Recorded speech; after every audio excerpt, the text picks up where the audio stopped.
Bonjour, nous allons ici configurer l'affichage de la fenêtre de l'explorateur.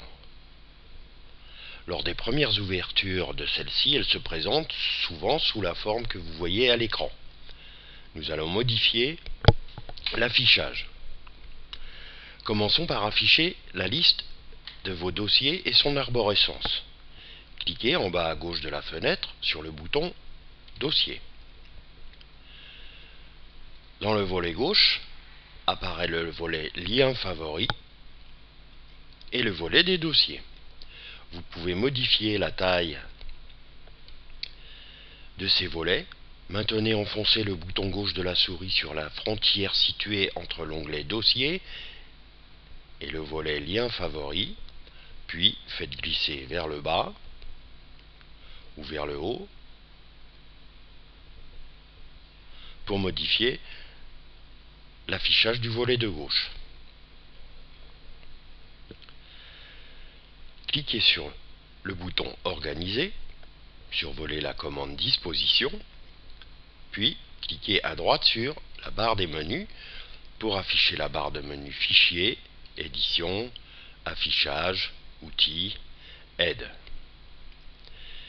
Cliquez de nouveau sur le bouton Organiser, survolez la ligne Disposition, puis cliquez sur la ligne Volet des détails. Le volet des détails est situé en bas de la fenêtre et vous affiche des informations concernant, ici par exemple, une photo sélectionnée. Cliquez de nouveau sur le bouton Organiser, survolez la commande Disposition, puis cliquez maintenant sur Volet de visualisation. Le volet de visualisation vous permet de prévisualiser un fichier, un document texte, une image, un tableau, etc.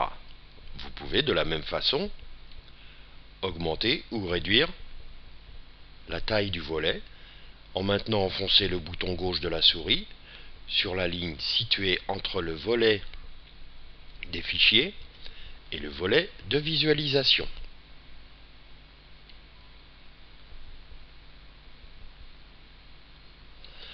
Pour le masquer, procédez de la même façon, cliquez sur le bouton Organiser, survolez la commande Disposition, puis venez cliquer sur Volet de visualisation.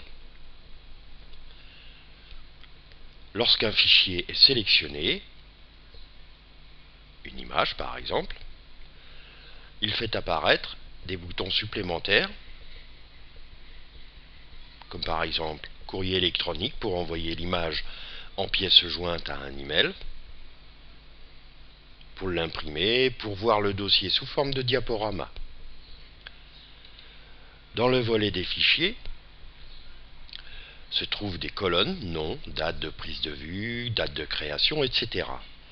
Pour ajouter ou supprimer des colonnes, sur une en-tête vide de colonnes, faites un clic avec le bouton droit. Apparaît alors la liste des colonnes actuellement affichées. Elle comporte une petite coche. Si vous choisissez d'ajouter d'autres colonnes, cliquez en bas sur Autres. À l'aide de la molette de la souris, faites défiler la liste des colonnes que vous pouvez ajouter. Lorsqu'une colonne vous convient, cliquez dans sa case à cocher, puis validez par OK. Par défaut, celle-ci apparaît à droite des autres colonnes. Vous pouvez modifier la façon dont s'affichent les fichiers. Cliquez sur le bouton Affichage. Cliquez maintenant sur Mosaïque. Les photos s'affichent sous forme de vignette avec un petit descriptif, nom, type d'image et taille. Vous pouvez choisir d'afficher sous forme de détail. C'est là qu'intervient le classement par colonne dont nous avons vu tout à l'heure que nous pouvions en rajouter ou en supprimer. Pour déplacer une colonne, maintenez enfoncé le bouton gauche de la souris sur l'entête de colonne, puis déplacez-vous vers la gauche par exemple. Relâchez le bouton de la souris lorsque la position de la colonne vous convient. Pour modifier la largeur d'une colonne, maintenez enfoncé le bouton gauche sur la frontière située entre deux colonnes, le curseur prend la forme d'une petite croix noire, puis déplacez-vous vers la gauche. Lorsque la colonne n'est pas assez large pour afficher tout le contenu de celle-ci, sur la frontière située entre les deux colonnes, faites un double clic. La largeur de colonne s'adapte automatiquement au contenu le plus large.